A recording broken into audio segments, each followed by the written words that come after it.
The sky above, Red Hollow burned a dusty orange, as if the sun itself was ashamed of what was happening below.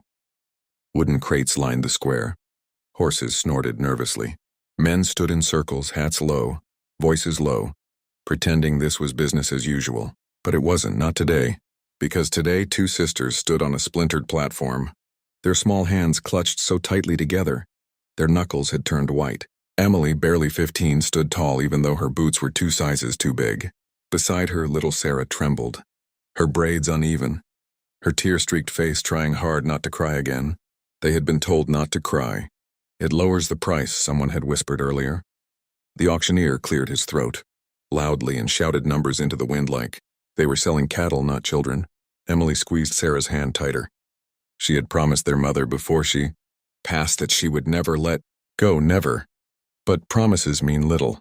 When hunger meets greed, the men in the crowd looked at them the way wolves look at sheep. Some whispered. Some laughed. Sarah hid behind Emily's shoulder. "Stay brave," Emily whispered. "We stay together." The bidding started low. Too low. A few hands went up lazily. The auctioneer smirked, trying to stir interest. Two sisters, strong, healthy, hard workers. The words echoed cruelly. A gust of wind nearly knocked Sarah over. That's when a horse's hooves broke the tension, slow, heavy, purposeful. Heads turned. A tall cowboy rode into the square like he had nowhere else to be. His coat was worn, his hat sun-faded. But there was something steady in his posture. Something calm. He didn't rush. He didn't shout. He simply dismounted, tied his horse, and stepped forward. The auctioneer rolled his eyes. "You here to bid, rancher?" The cowboy looked up at the girls, not like property, but like people. He saw Sarah's shaking lip. He saw Emily's forced bravery. His jaw tightened. "How much for both?" he asked quietly.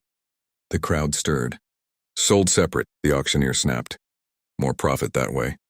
Sarah's grip tightened in panic. Emily felt it, the fear of being torn apart. "No," Emily breathed. The cowboy didn't argue loudly. He simply reached into his coat and pulled out a small leather pouch. The clink of coins inside silenced the murmurs. He stepped closer to the platform. "You'll sell them together," he said evenly. "Or you won't sell them at all."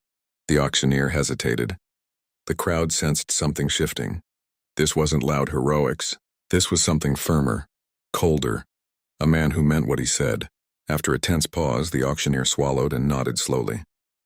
The cowboy named a number, higher than expected. Gasps rippled through the square. The hammer struck wood. Sold. Sarah nearly collapsed from relief. Emily blinked, unsure if she'd heard right. The cowboy walked up to the platform.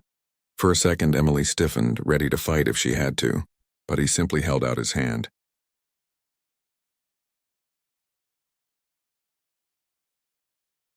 "You'll both have a home with me," he said.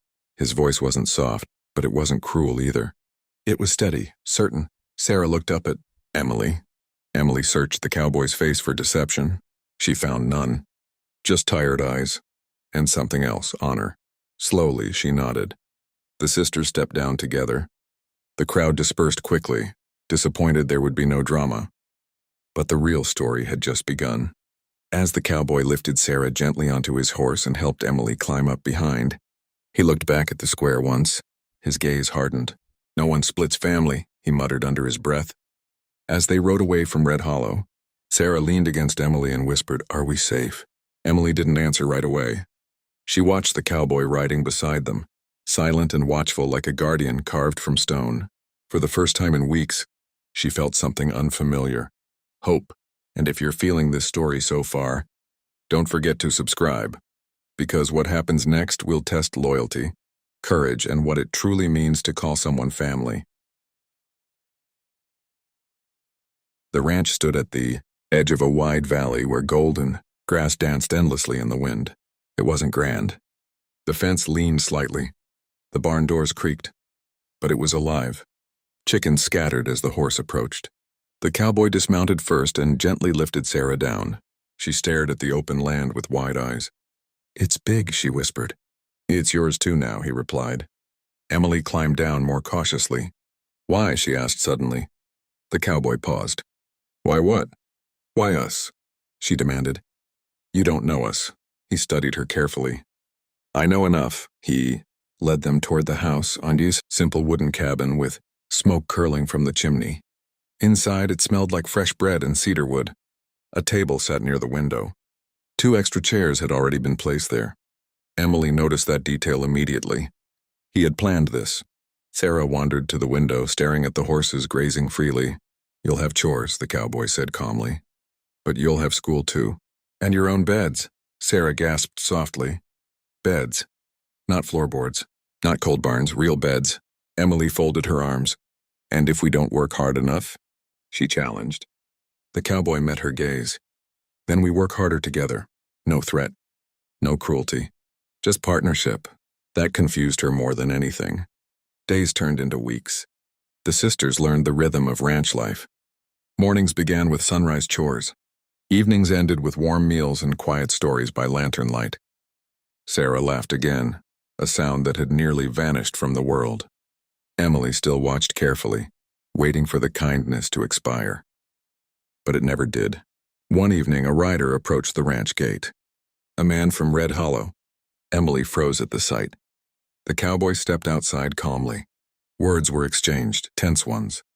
The stranger argued that he had intended to purchase one of the girls and was willing to pay more now. Emily's heart pounded as she listened through the cracked door. Money, always money. But the cowboy didn't hesitate. They're not for sale, he said firmly. The man scoffed. Everyone's got a price. The cowboy stepped closer, his shadow long in the fading light. Not family. Silence followed. Then the rider turned his horse and left in frustration. Emily stepped outside slowly. You could have taken the money, she said quietly. The cowboy shook his head. I already got what I paid for. She frowned. What's that? He looked toward Sarah, who was chasing chickens and laughing freely. A chance to do something right. That night, Emily cried silently for the first time since their mother passed, not from fear, but from relief. She walked to the doorway where the cowboy sat sharpening a tool. You meant it, she said, about us having a home. He nodded once. Long as I'm breathing. Sarah ran out and hugged him without warning. He stiffened awkwardly, then gently placed a hand on her back. Emily joined them slowly. The valley wind whispered across the fields, carrying away the last pieces of their old life. This wasn't rescue. It was rebuilding. And in that quiet ranch beneath endless sky, 2 sisters found something stronger than survival. They found belonging. If this story touched your heart, hit subscribe and join this journey. Because here we believe family isn't born, it's chosen.